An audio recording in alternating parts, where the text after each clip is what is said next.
अखंडमंडलाकारं व्याप्तं येन चराचरं तत्पदं दर्शितं येन तस्मै श्रीगुरुवे नमः। अज्ञानान्धस्य लोकस्य ज्ञानाञ्जनशलाकया चक्षुरुन्मीलितं येन तस्मै श्रीगुरुवे नमः।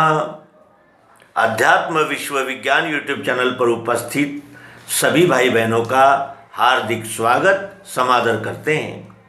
मित्रों, श्रेणियाँ होती है, श्रेणियाँ हर जगह होती है। किसी ऑफिस में जाएंगे तो आपको श्रेणियाँ मिलेगी, चतुर्थ श्रेणी, तृतीय श्रेणी, द्वितीय श्रेणी, अपर श्रेणी। ये श्रेणियाँ लागू है और ये श्रेणियाँ इसलिए नहीं होती कि उनमें कोई भेदभाव होता है या उनमें कोई आपसी मनमुटाव होता है, वो कार्य संचालन के लिए होती है। जैसे एक चपरासी का कार्य कितना महत्वपूर्ण है कि वो इतने सारे जंजाल में से वही फाइल चुनकर लाता है जो साहब ने आदेश दिया है। A36 फाइल लाइए या B23 फाइल लाइए, वो बराबर लाता है। क्यों? क्योंकि उसमें उसका स्पेशलाइजेशन है, क्योंकि उसमें उसने यानी जिसे कहते हैं कि जागृति प्राप्त कर ली है, वो आरूढ़ हो गया है उस उपाधि पर। चपरासी का कार्य एक मैनेजर नहीं कर सकता और एक मैनेजर का कार्य भी चपरासी नहीं कर सकता, क्योंकि मैनेजर का लेआउट संपूर्ण फैक्ट्री की यानी भूमिका में होता है और एक चपरासी का केवल ऑफिस के यानी व्यवस्था में होता है। उसी तरह हर क्षेत्र में सीढ़ियाँ अवश्य है। जैसे शिक्षक है, गुरु है, सद्गुरु है, जैसे जिसे कहते हैं नगर सेवक है तो आमदार है यानी विधायक है, तो सांसद है, खासदार है। ये श्रेणियाँ होती ही है और आवश्यक भी है। चारों वर्णों में भी श्रेणियाँ हैं, शूद्र, वैश्य, क्षत्रिय, ब्राह्मण। सबके कर्म भी अलग है। अगर ब्राह्मण अपना कर्म छोड़कर शूद्र का कर्म करेगा तो वो शूद्र में गिनती हो जाएगी, और गिनेगा कौन? तो उसके कार्य, उसको जिस तरह का वो कार्य करेगा उस तरह का मुआवजा मिलेगा, और जैसी योग्यता होगी वैसा ही तो कार्य करेगा। कोई भी व्यक्ति अपनी योग्यता से बढ़कर नहीं कर सकता। वो एक प्रकार का यानी जिसे कहते हैं कि ड्रामा कर लेगा, लेकिन वास्तव में एक न एक दिन उसका ड्रामा वो धरा का धरा रह जाएगा। क्यों? क्योंकि उसमें वो गट्स नहीं है, वो योग्यता नहीं है। ये सब यानी इतना प्रस्तावित करने का कारण यह है कि हम अपने संप्रदाय के अभिमान के वशीभूत होकर संत को भी भगवान कहने लगते हैं। ये प्रत्येक शब्द की एक व्याख्या होती है, एक ग्रेड होती है।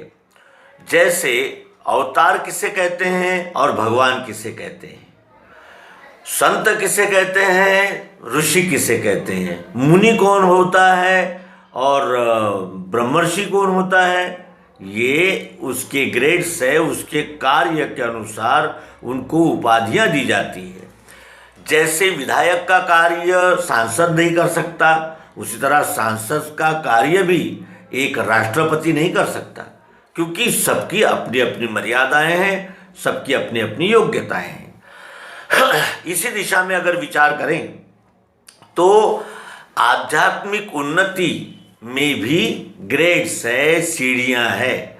जैसे पशु मनुष्य है, वो केवल आहार, निद्रा, भय, मैथुन इतना ही जानता है। उसके अंतर मनुष्य है, जो मन की कामनाओं के मार्गदर्शन में जीवन गुजारता है, वो मनुष्य है। फिर मनुष्य में जब जागृति आती है कि जो मैं यानी जो दैनंदिन व्यवहार है इसके अनंतर भी कुछ है, और फिर ये भी प्रश्न है कि मैं कौन हूँ, कहाँ से आया हूँ, किस लिए आया हूँ, कहाँ जाऊँगा, मैं कौन हूँ। ये प्रश्न जब उद्भव होते हैं तो वही मनुष्य नर बन जाता है, और नर ये विश्वरूप परमात्मा को प्रत्यक्ष यथार्थ जानकर नारायण हो सकता है। अब इसी तरह यानी यहाँ यानी ये साइड में अगर सीढ़ियाँ देखी जाए तो वो सीढ़ियाँ क्या है? ऋषि। ऋषि कौन है? जिसने सुना है। ऋषि है, मुनि है, देवर्षि, ब्रह्मर्षि, महर्षि, विभूति, संत और अवतार, सबके कार्य अलग अलग है। संत अवतारों के कार्य को आगे बढ़ाते हैं। विभूतियाँ संत के यानी सामीप्य में जाने के लिए जनमानस को तैयार करते हैं। ब्रह्मर्षि, देवर्षि, महर्षि ये भी अपने अपने यानी जिसे कहते हैं कि व्यवस्था के लिए वो यानी योग्यताएं हैं, पात्रताएं हैं। और मुनि मनन करने वाले को कहते हैं और ऋषि जानने वाले को। तो पशु से उठता हुआ, पशु मनुष्य से उठता हुआ मनुष्य यानी अवतार तक उसकी ये श्रेणियां हैं। संत कौन होते हैं? जो यानी एक जिसे कहते हैं कि गुणों के साक्षी होते हैं वो, और अपने गुणों के साक्षी होने से अपने गुण का उपयोग इस जनमानस को आध्यात्मिक चेतना देने के लिए करते हैं। विभूतियाँ कौन होती है? अनेक लोगों का सामर्थ्य जिस एक व्यक्ति में आ जाता है वो विभूति कहलाती है। और हम सामान्य जीव भूति है, हम भूति है, और अनेक भूतियों का सामर्थ्य जिसमें एक में आता है वो विभूति है। और विभूतियों में जो श्रेष्ठ है, जो गुणों के साक्षी हो गए हैं, वो संत होते हैं। और संत के बाद फिर अवतार आते हैं। तो अवतार का कार्य जो होता है वो अत्यंत व्यापक होने से सभी अवतार नहीं हो सकते। भगवान किसे कहते हैं? जो षड्भग को धारण करते हैं उन्हें भगवान कहते हैं। लेकिन हम सामान्य भाषा में भगवान और सद्गुरु और संत और जो मर्जी चाहे जिसको जो उपाधि लगा देते हैं, जो कि योग्य नहीं होता है। ये प्रस्तावना इसलिए की जा रही है कि संत कबीर इनको लोग भगवान कहने लगे, अवतार कहने लगे। लेकिन अवतार का कार्य क्या है? ये भगवान श्री कृष्ण जी गीता में कहते हैं, परित्राणाय साधूनां विनाशाय च दुष्कृतां धर्म संस्थापनार्थाय संभवामि युगे युगे। और मैं हमेशा नहीं आता, यदा यदा ही धर्मस्य ग्लानिर्भवति भारत, उसलिए मैं आता हूँ धर्म की संस्थापना करने के लिए। और अवतार केवल 8 ही 9 ही होते हैं, और 10 अवतार का ये रेंज पूरी होती है कल की अवतार से, और कल की अवतार के बाद फिर सतयुग की शुरुआत हो जाएगी। कहने का आशय यह है कि हम उन्हें कुछ भी कह दें, लेकिन शास्त्र सम्मत दृष्टि से अगर हमने उन्हें गलत उपाधि लगा दी या गलत उनका मूल्यांकन किया तो उनका आचरण अनुकरण करना मुश्किल हो जाता है। इसीलिए शास्त्र सम्मत दृष्टि से अगर हम विचार करें तो उनकी स्वीकार्यता बढ़ जाती है, और जनमानस में जो उनका प्रभाव है वो प्रभाव यानी कार्य उनका शुरू रहने से वो प्रभाव आगे बढ़ता है। श्री संत कबीर ऐसे एक प्रखर और महान संत हुए हैं कि जिन्हें अंगारा कहना चाहिए। उन्होंने कभी संकोच नहीं किया, जो सत्य था वो कह दिया, और सत्य कहना ही संत का परम धर्म होता है। संत कभी झूठ नहीं बोलते, संत कभी अपने स्वार्थ के लिए किससे दगाबाजी नहीं करते। भेषधारी भी संत नहीं हो सकता, लेकिन संत भेष धारण कर सकते हैं। और इसीलिए हम कुछ भेषधारियों के यानी जिसे कहते हैं कि अयोग्य कर्मों की वजह से हम सबको एक ही तराजू में तोलने लगे हैं, जो कि अनुचित भी है।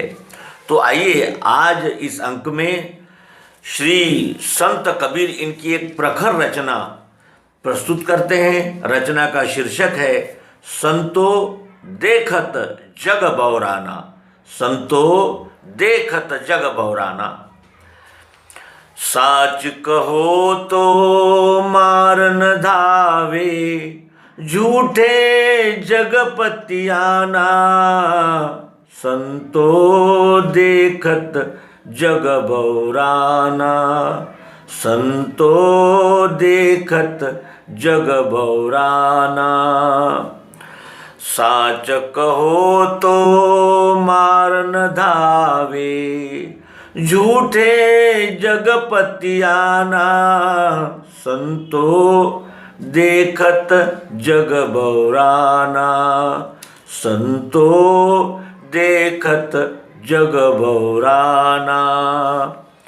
नेमी देखा धर्मी देखा, नेमी देखा धर्मी देखा, प्रातः करे स्नाना, प्रातः करे स्नाना।